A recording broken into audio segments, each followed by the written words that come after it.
Hi and welcome to Drift My Ride. Today we've got Josh and his BMW 1.9 E36 Compact. How you doing? Not too bad. Thanks for coming along. Yeah, it's a long It's drive. not far, is it? Drive. Yeah. Josh pretty much works just beside Driftland, so at Lee Smart Racing. And today he's brought along his BMW Compact, which is not normally the spec that most people go for. So why have you put a 1.9 in here? Or did it come with a 1.9? I think this was a 316. Okay. So 1.9 but a single cam. If anyone knows me, they know I have a purple rotary power BMW, which obviously means I need another car that works. It never works, ever. You know yourself, you need a plan B. Yeah, I do. So this is my plan B main car while I do work to my purple car. I bought it back, I owned it last year, and I tried to find it. I ended up messaging about 5 or 6 different guys before I actually found it. I only sold it 7 months ago and it had been through about 7 owners. Jeez. The town bicycle. I managed to find it and it was in some state. I think if they took it rallying or what they done, like they folded the exhaust, it melted through the tank, like the engine had 0 compression on 3 cylinders, everything. But I just wanted the shell back. Yeah. So I got it back in probably less than a month, or about a month. It had another engine. I've made a half-size fuel cell that weighs half as much. Done a 044 fuel pump and stuff like that, an external pump, and just went mad making it as light as possible. Because normally people are running the 2.5s or the 2.8s, but you have run the, and it's a 4-cylinder, isn't it? Yeah. 4-cylinder, and then you went to rotary, which just destroyed your life for a wee while, and you're like, I need to go back to that thing that really worked. And for most people, they would go, right, well, I'll go back and maybe go upgrade to 2.5, but you went back to your 1.9, and in your second time out in this car, you got in the Scottish Drift Championships. Where did you finish? Third. That was the first time out in the car. First time out in this car. I hadn't even tested it. Which is, it just doesn't make sense. This car just doesn't, like when you read, oh, you get a 2.5, you get 2.8. This is not it. And it goes brilliantly. Or you drive it really well, which is going to make me look terrible. Which is loads of commitment. So what is it about like the 1.9? Was it just that you knew you had one, you knew it worked, and you went, like, this is cheap, it's going to keep me, it's something that if I break something, it doesn't matter. Is that what's the kind of... Me personally, my opinion on the bigger 6-cylinder engines is they're old tired engines they're hard to find one that works right. And they're getting expensive now. You're about 500 quid an engine now. Yeah. I bought this engine off of Ren for 50 quid. And I put it in, it's got a raised rev limiter at 7k, and it hits 7k all day long without missing a beat. It just takes every bit of abuse you give it. It's just it.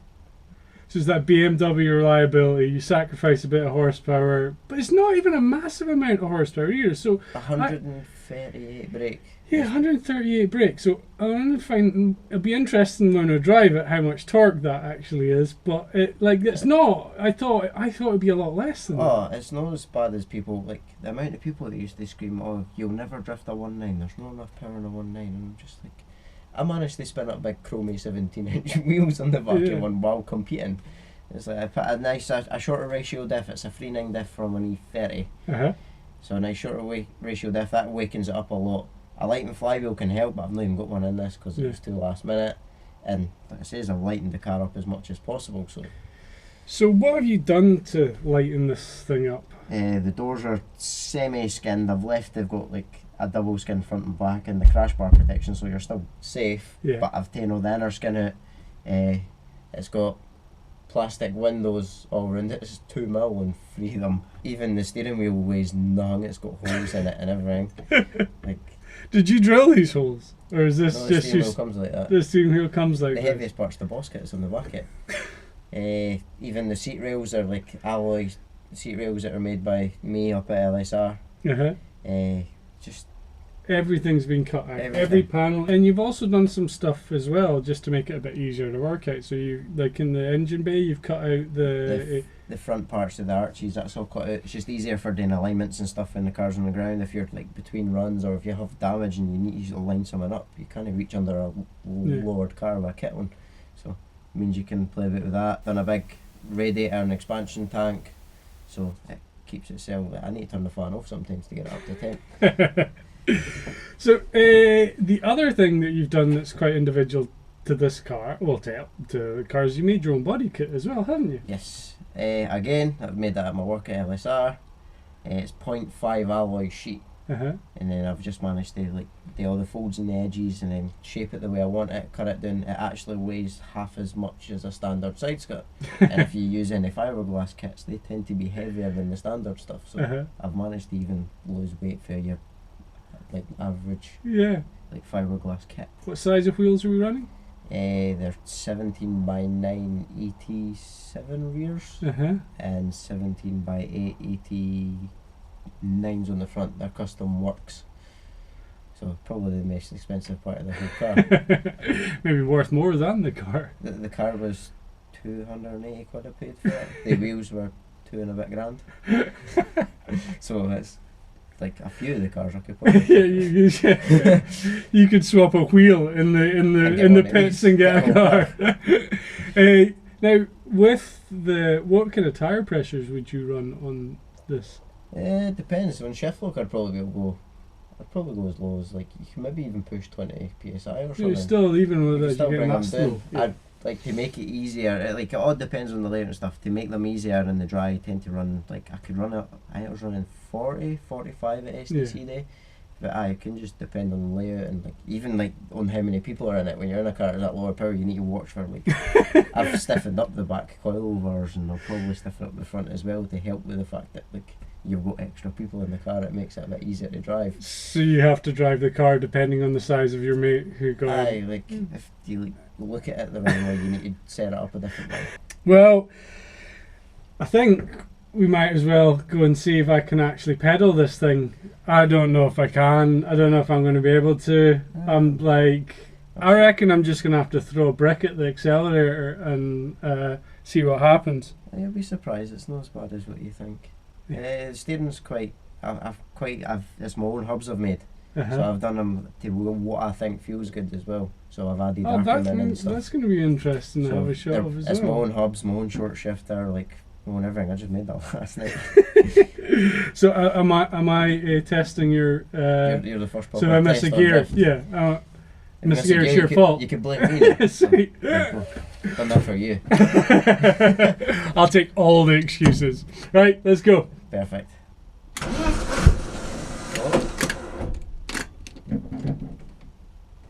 There we go. Woo! Thought for a second there it wasn't going to go. Right. See what this thing's like. 36s are always easy to drive.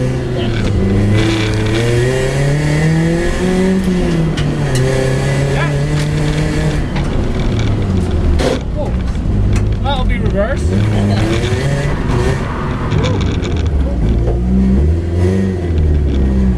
I can feel a little. It's quite go-karty. Yeah. It's what do you call it? Oh, this is a little bit tight.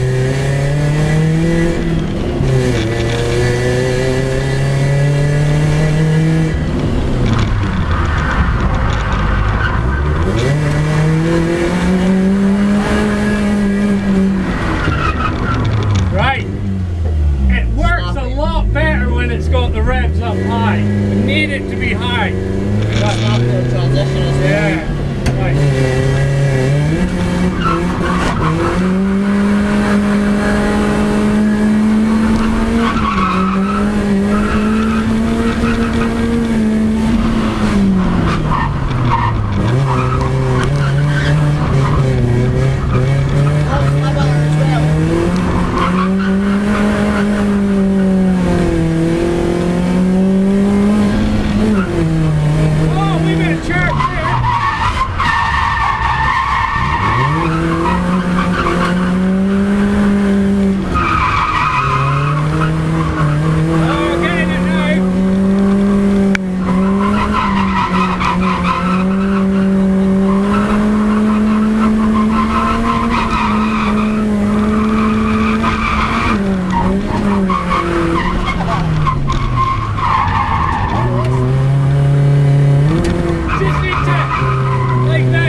driving this and it's full on attack, you cannot be nice to it, can you? It's just like you're punching it.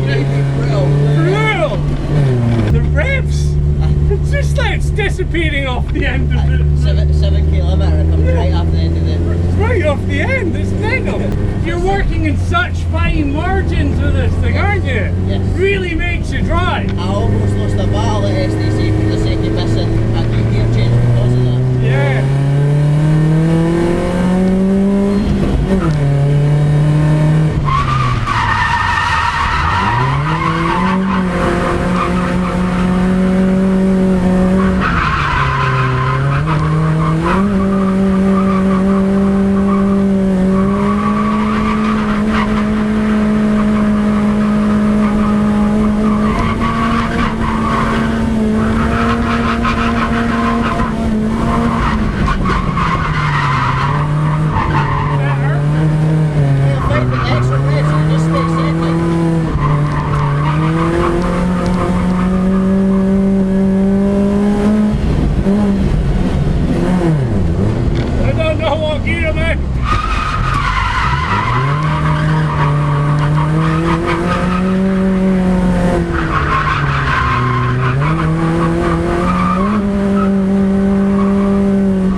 I'm being so hard on it.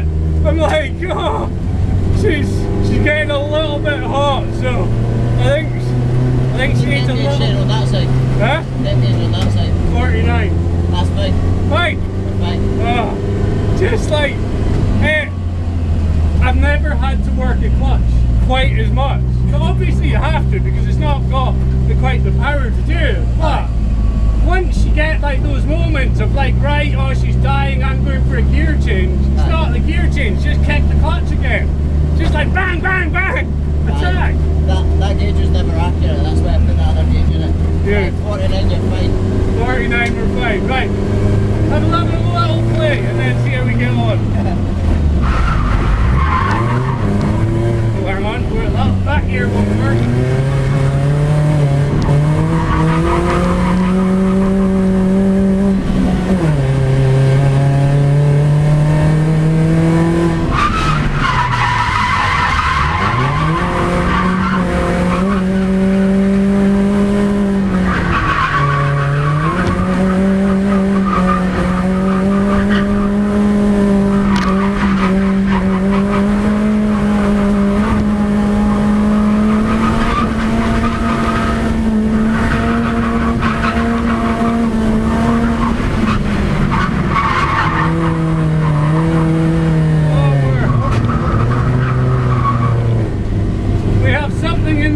Coming from there. Pressure relief on the bottle. Pressure relief on the bottle.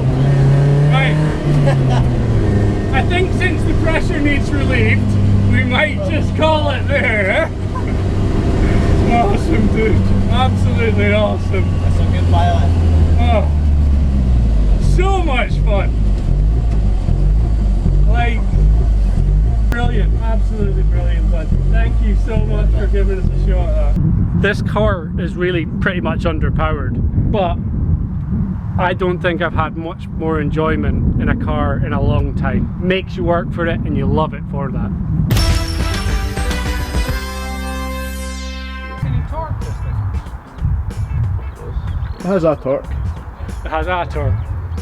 There's one torque in there. No more. Hi, I'm Craig McLeod and welcome to